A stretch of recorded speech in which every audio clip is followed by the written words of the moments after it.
మహాగణపతిం మనస స్మరామి మహాగణపతిం మనస స్మరామి. టిఆర్ క్రియేషన్స్ ఫ్యామిలీ అందరికీ నా హృదయపూర్వక ధన్యవాదాలు. ఏంటి ఎప్పుడు మహాగణపతిని పాడంగానే ప్రిడిక్షన్స్ చెప్పే గురువు గారు తాయితీగా కూర్చుని ఆయన సొంత పని ఏదో చేసుకుంటున్నారు, ఇస్త్రీ చేసుకుంటున్నారు అనుకుంటున్నారా? లేదు లేదు, కాన్సెప్ట్ని మించి నేను ఎప్పుడు ఏది చేయను. యాక్చువల్గా శని రిట్రాగ్రేషన్ మనకి జూలై 27 నుంచి డిసెంబర్ 11 వరకు జరుగుతూ ఉంది. జూలై 27 నుంచి స్టార్ట్ అయ్యి డిసెంబర్ 11 వరకు. నాకు ఎందుకో ఆ సాటర్న్ రిట్రాగ్రేషన్, శని వక్ర సంచారంలో శని ఉన్నప్పుడు, అలాగే మనం చేసే ఇస్త్రీకి రెండిటికి ఏదో అవినాభావ సంబంధం ఉంది అనిపించింది. ఎందుకంటే మనం ఇస్త్రీ ఎలా చేస్తాం, ముందుకి వెనక్కి ఆ మడతలు పొయ్యేదాకా చేసి, కాదు కొంచెం హీట్ చేసి, మొత్తం మనం వేసుకునే బట్టలకు మంచి అపీరెన్స్ వచ్చేదాకా చక్కగా చేస్తాం. అలాగే శని భగవానుడు కూడా ముందుకు వెళ్ళి మళ్ళీ వెనక్కి వస్తా రిట్రాగ్రేషన్ అంటే కార్మిక్ లెసన్స్, కర్మకారకుడు చేసిన కర్మకి తగ్గ ఫలితాన్ని ఇస్తూ ఉంటాడు. ఆ రిట్రాగ్రేషన్లోనే ఏదైతే పెండింగ్ ఉన్న వర్క్స్ కావచ్చు, గ్యాప్స్ వచ్చిన ఇష్యూస్ కావచ్చు, వాటిని సెటిల్ డౌన్ చేయడానికి ఏ రాశిలో ఉంటే ఈ ఇస్త్రీ పెట్టలేకే ఆయన కూడా ముందుకి వెనక్కి ఆ మడతలు పోయేదాకా మనల్ని కూడా అదింపెట్టి ఎంత స్ట్రెస్ క్రియేట్ చేస్తాడో అది జనరల్గా ఇస్త్రీ పెట్టి చూడంగానే నాకు గుర్తొచ్చింది. సో మొత్తానికి శని భగవానుడి యొక్క రిట్రాగ్రేషన్ ఏ రాశి మీద ఎలాంటి ప్రభావం చూపించబోతుంది. సో ఈ ఇస్త్రీ పెట్టిలాగే జనరల్గా మడతలు పోయేదాకా ఆయన రిట్రాగ్రేషన్లో ఏ రాశికి ఎలాంటి ఎఫెక్ట్ ఇవ్వబోతున్నాడు, మనం ఎలా జాగ్రత్త తీసుకుంటే బాగుంటుంది సో అనేది మనం ఇవాళ వీడియోలో ప్రతి రాశికి సంబంధించి తెలుసుకుందాం. మేషరాశి వారికి సంబంధించి ఇక సాటర్న్ రిట్రాగ్రేషన్ ఏదైతే మనం ఎంత చెప్పుకున్నాం ఇస్త్రీ, సో మడతలు తీయటం ముందుకి వెనక్కి ఇస్త్రీ చేసి ఆయన 12th హౌస్ని ఇస్త్రీ చేసేస్తున్నాడు. ప్రజెంట్ రిట్రాగ్రేషన్ జూలై 27వ తారీఖు నుంచి డిసెంబర్ 11 వరకు కూడా వీళ్ళకి 1000 స్థానంలో జరుగుతూ ఉంది. అన్నిటికంటే ఏలినాడు శని మేషరాశి వాళ్ళకి స్టార్ట్ అయింది. ఆల్రెడీ పోయిన సంవత్సరం రిట్రాగ్రేడ్ అయ్యారు అదే 12th హౌస్లో. ఇప్పుడు ఆయన మళ్ళీ సెకండ్ టైం రిట్రాగ్రేషన్లోకి వచ్చారు. సో కాబట్టి ఇక్కడ ఎప్పుడైతే 12th హౌస్లో సాటర్న్ ఇక్కడ రిట్రాగ్రేషన్లో ఉంటారో take care about your health matters. మెయిన్గా 12th హౌస్ అంటే వ్యయస్థానం పేరులోనే ఉంది, లాస్ అండ్ ఎక్స్పెండిచర్.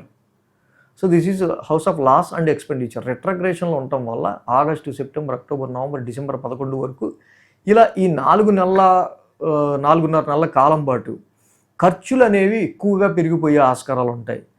హెల్త్ వైజ్గా అంటే 12th హౌస్లో ఉండే రిట్రాగ్రేషన్లో 6th హౌస్ని చూడటం వల్ల రోగ శత్రుస్థానాన్ని, లోన్స్ తీసుకోవడం వల్ల ఖర్చులు పెరగచ్చు, లేకపోతే హెల్త్ ఇష్యూస్ వల్ల మెడికల్ ఎక్స్పెన్సెస్ అవ్వచ్చు, లేకపోతే హిడెన్ ఎనిమీస్ వల్ల మీకు కొంత టఫ్ టైం నడవచ్చు.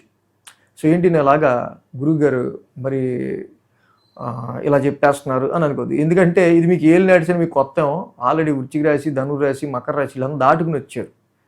ఓకే, సో ఇది చెప్పే విషయాలని అవును ఆల్రెడీ 2025 జూన్ నుంచి ఏలినాడు శని మాకు స్టార్ట్ అయినప్పటి నుంచే మాకు ఏదో కొన్ని సిమ్టమ్స్ కనిపిస్తూ ఉన్నాయి. లైఫ్లో ఏదో ఒక తెలియని అదర్ సైడ్ ఆఫ్ లైఫ్లోకి మనం అడుగు పెట్టాము అని. 1000 స్థానంలో రిట్రాగ్రేషన్లో ఉన్న సాటర్న్ సెకండ్ హౌస్ని చూస్తాడు థర్డ్ ఆస్పెక్ట్ చాలా స్ట్రాంగ్గా. సో దానివల్ల ఏంటి మెయిన్గా ఇక్కడ ఫ్యామిలీ ఫైనాన్స్ విషయాల్లో కొంచెం స్టాగ్రెంట్, రిస్ట్రిక్షను, ఫ్యామిలీ ఫైనాన్స్ విషయంలో కొంచెం స్ట్రక్కింగ్, కొంచెం ఫ్లో ఆఫ్ ఇన్కమ్ ఫ్యామిలీలోకి 2 సంపాదిస్తున్నారు అనుకోండి, 3 సంపాదిస్తున్నారు అనుకోండి, సో తగ్గుద్ది అనమాట. సో ఎందుకంటే ఖర్చులు పెరుగుతూ ఉంటే ఇక్కడ ఇక్కడ ఉన్న ఫైనాన్స్ని లాగుతూ ఉంటాడు. సో డైరెక్ట్ 6th హౌస్ మీద శని యొక్క వీక్షణ ఉంది. అంటే కోర్టు కేసెస్ కావచ్చు, లిటిగేషన్స్ కావచ్చు, హెల్త్ పాయింట్ ఆఫ్ వ్యూలో కావచ్చు. సో ఏంటంటే మీరు నెగిటివ్ ఎక్స్పెక్ట్ చేయొద్దు. ఇది అందరికీ అని కాదు, మీకు నడుస్తున్న మంచి మహర్దశలు నడిస్తే మంచిగా ఉంటుంది. బట్ ఏదైనా డెఫినెట్లీ 12th హౌస్ అనేది మన సబ్కాన్షియస్ మైండ్ అనేది చాలా జాగ్రత్తగా ఎప్పుడు కూడా ఎలర్ట్గా ఉంచుకోవాల్సిన హౌస్ని మాత్రం చెప్పాలి. అలాగే చక్కగా మీరు ఈ టైంలో డొనేషన్స్ చేసుకున్న, చారిటీస్ చేసుకున్న, పిలిగ్రిమేజ్ ప్లేసెస్ని మీరు దర్శించుకున్న, స్పిరిచువలిజాన్ని ఇంక్లనేషన్ని పెంచుకున్న అద్భుతంగా యోగిస్తుంది. ఇవన్నీ కూడా 12th హౌసే. ఊరికే డబ్బులు పోగొట్టుకోవటం, వృధా తిరుగుడు తిరగటం, అది కూడా 12th హౌసే. సో కాబట్టి మనం ఆ తిరిగేది ఏదో చక్కగా గుళ్ళో ప్రదక్షిణాలు చేయడానికో, లేకపోతే చారిటీ ఇవ్వడానికో, లేకపోతే ఏదన్నా స్పిరిచువల్ ప్లేసెస్ని దర్శించుకోవడానికో పెట్టుకుంటే 12th house also the house of spiritualism, also the house of isolation and unexpected losses and expenditures. లేదా 12th హౌస్ని మనం ఏదైనా సరే నెగ్లెక్ట్ చేయడానికి అయితే ఉండదు. 12th హౌస్లో ఉన్న ప్లానెట్ డైరెక్ట్ 6th హౌస్నే చూస్తుంది కాబట్టి ఏం జనరల్గా అక్కడ మీ హిడెన్ ఎనిమీస్, కాంపిటీటర్స్ని, వీళ్ళని మీరు తట్టుకోవడానికి కూడా ఈ టైంలో మోర్ ఎనర్జీని, స్ట్రెస్ని యూస్ చేయాల్సి వస్తుంది. అలాంటి సిచ్యువేషన్స్ పైగా ఇక్కడ ఏంటంటే ఉద్యోగపరంగా మీకు వచ్చే అనేకమైన సమ్ చేంజెస్ని మీరు ఎక్కువ ఫేస్ చేయాల్సి వచ్చే ఆస్కారాలు ఉంటాయి ఈ 12th హౌస్లో. ఒకటే సజెషన్ ఏంటంటే డోంట్ లీవ్ యువర్ ప్రొఫెషన్. మీకు ఒక ఆఫర్, అపాయింట్మెంటో, వేరే ఏదో చేతిలో లేకుండా జాబ్ నీడ్ అనుకున్న వాళ్ళు మాత్రం ఈ టైంలో ఎంత స్ట్రెస్ ఉన్నా కూడా ఇవ్వద్దు, రిజైను. భరించండి, మీ టైం వచ్చేదాకా భరించండి. శనినే ఆశ్రయించండి, శనికి తైలాభిషేకం చేసుకోండి, చాలా బాగుంటుంది. సో కాబట్టి మీ రాశి వాళ్ళు ఈ విషయాల్లో ఈ జాగ్రత్తలు తీసుకుంటూ చెప్పిన రెమెడీ చేయండి.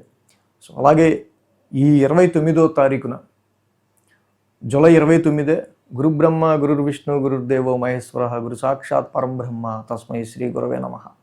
గురువునే మనం బ్రహ్మ విష్ణు మహేశ్వర స్వరూపంగా కొలుస్తూ ఉంటాం. సో అలాంటి గురువుల్ని ఆరాధించి కృతజ్ఞతలు తెలిపే రోజుగా మనం చెప్పుకునేది గురు పౌర్ణమి ఈ 29వ తారీఖు. సో అలాగే చాలామంది అడుగుతుంటారు కామెంట్స్లో, సార్ మీకు మీ ప్రిడిక్షన్స్ మాకు చాలా ఉపయోగపడ్డాయి, మీకు ఎలా సాయం చేయగలం, ఎలా దక్షిణ ఇవ్వగలం అని. సో ఈ గురు పౌర్ణమి యొక్క ఆషాఢ శుద్ధ పౌర్ణమిని పురస్కరించుకుని ఎవరన్నా గురుదక్షిణ ఇవ్వదలుచుకుంటే ఈ సందర్భంగా డిస్క్రిప్షన్లో ఉన్న విధంగా చక్కగా గురుదక్షిణ మీరు ఇవ్వచ్చు. So thanks for watching TR creations. ధన్యవాదాలు. ఈ వీడియో కనుక మీకు నచ్చినట్లయితే లైక్ చేయండి, షేర్ చేయండి. మరిన్ని అప్డేట్స్ కోసం సబ్స్క్రైబ్ చేయడం మాత్రం మర్చిపోకండి.